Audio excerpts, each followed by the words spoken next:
Hi, this is Karl from Nile, and this, hopefully, will be an interview from Metalship.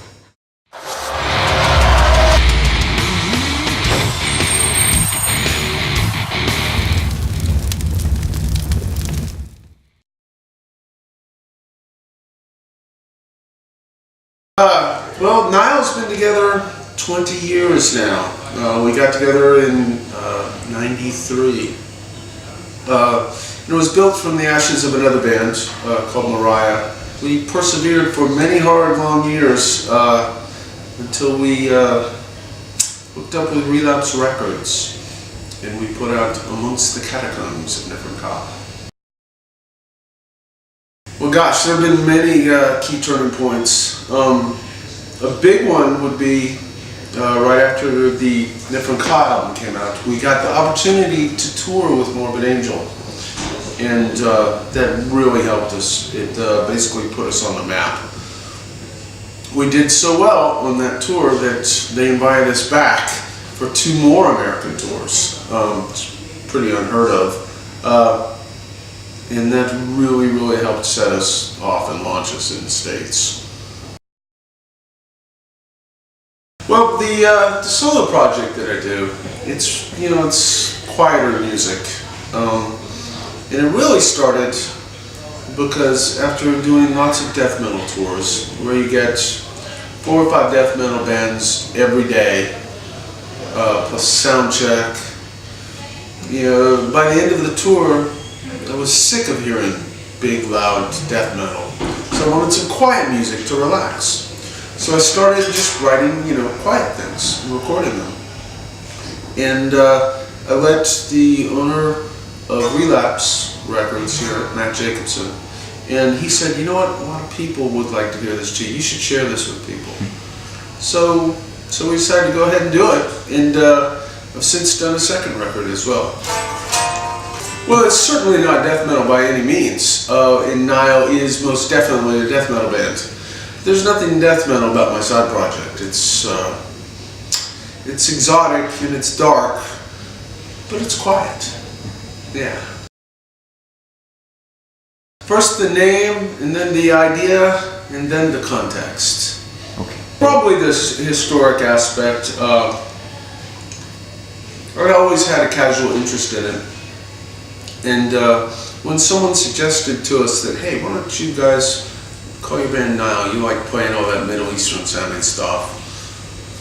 After a couple months, with living with the idea of calling ourselves Nile, I asked myself, if I were listening to a band called Nile, what would I want to hear? And that's kind of when I decided to really start researching the lyrics and really get some historically accurate kind of stuff. Because that's what I would expect. If there were a death metal band called Nile, what would I expect from them?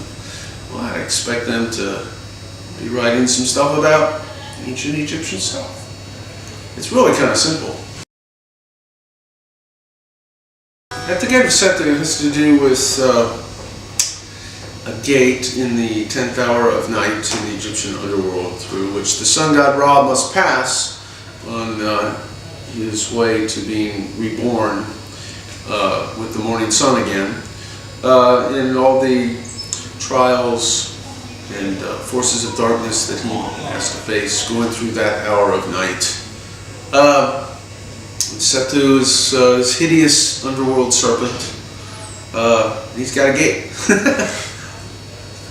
There's really nothing utterly profound about it. It just was a really cool chapter in the Book of Gates, and it seemed full of inspiration, so why not? The guitar work, definitely on Sethu. It has the most cleanly captured guitar playing we've ever done.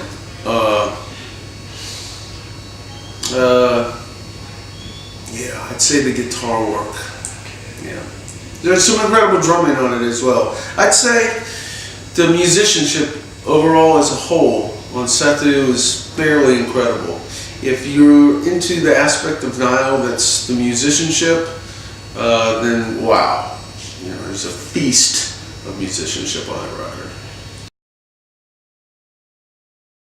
Yes, several times. This is like 5th or 6th time. I love Japanese metal fans. Of all the metal fans on planet Earth, they're the most awesome.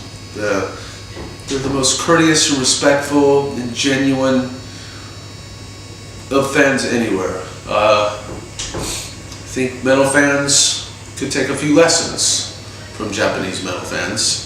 A lot of metal fans, I would say from other places, don't quite know how to act. And often act in just insane kind of ways. But Japanese fans are so wonderful. Courteous, respectful, nice, warm. Yeah, they're amazing. I love them. Yeah, it's the best reason to come to Japan. The Creator tour that we just finished was a lot of fun. It was an amazing tour. Creator is huge in Europe, so all the shows were big, well attended. We had a blast. Every night on stage was incredible. We have a very cool tour coming up in America we're really excited about. We're playing 2 sets. It'll be just an evening with Nile, no support acts, only local bands. And we'll play 2 sets of material going all the way back to the start of our career. It's kind of a career retrospective to commemorate 20 years of Nile in existence. We started in '93 and we're already 2013. I can't believe it. Wow, where did the years go? Can you imagine yourself in 20 years?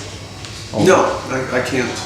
I can't even imagine being my own age. I never thought I would live past 25. I couldn't even conceive of it. And I'm twice that age now, so who knows what will be right around the corner. You don't know, you can't know. So I'm grateful and happy to be here. And when I look back on it, I'm most grateful for metal fans. They're the reason that we can continue to play our music and keep going. Thanks to the fans. It has created a wall of indifference the size of a 500-meter tidal wave. If you're a young band starting out, yes, you can get your music heard a little bit on Facebook, but there's also a billion other bands. Average listener now, I think, benefits in some ways because yes, you can listen to all these different bands, but one of the things about the old way of doing things before the internet was that there weren't as many bands, and bands had to learn their craft and work for a long time before they got the chance to be heard. And during that time, you learned your craft. You had to work. You had to, learn your instrument. You had to learn how to write songs. You had to learn how to go out and play lots of shows. Bands on the whole were much better than the average band that you see nowadays. It pops up on Facebook for a year, and then a year later, who cares? It's kind of, another byproduct of our disposable society. We also have disposable music. I think it has greatly contributed to the devaluation of music.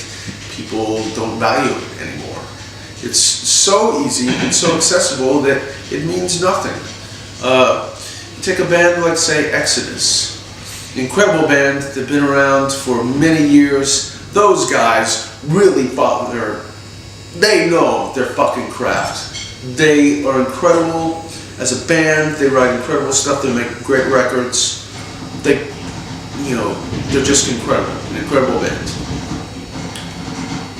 But yet you have a band like that competing against guys who have been a band for a year.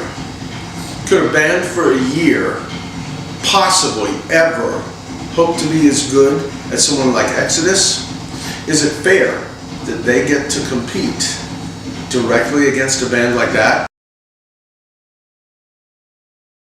I would say, yeah, of course. Especially with the more brutal forms of metal. To the untrained ear, it all sounds the same.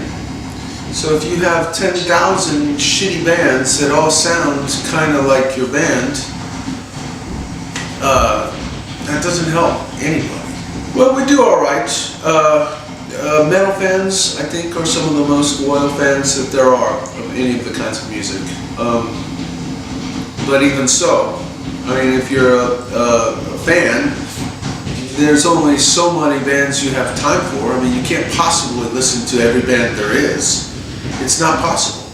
You know, there's so many different aspects to the way things have gone that I'm like, I don't even know what to think anymore. I'm just going to play music and not worry about it. Let somebody else worry about it. The Earth, Wind and Fire reissues, those were pretty cool. I like that. It was fun to listen to. Yeah.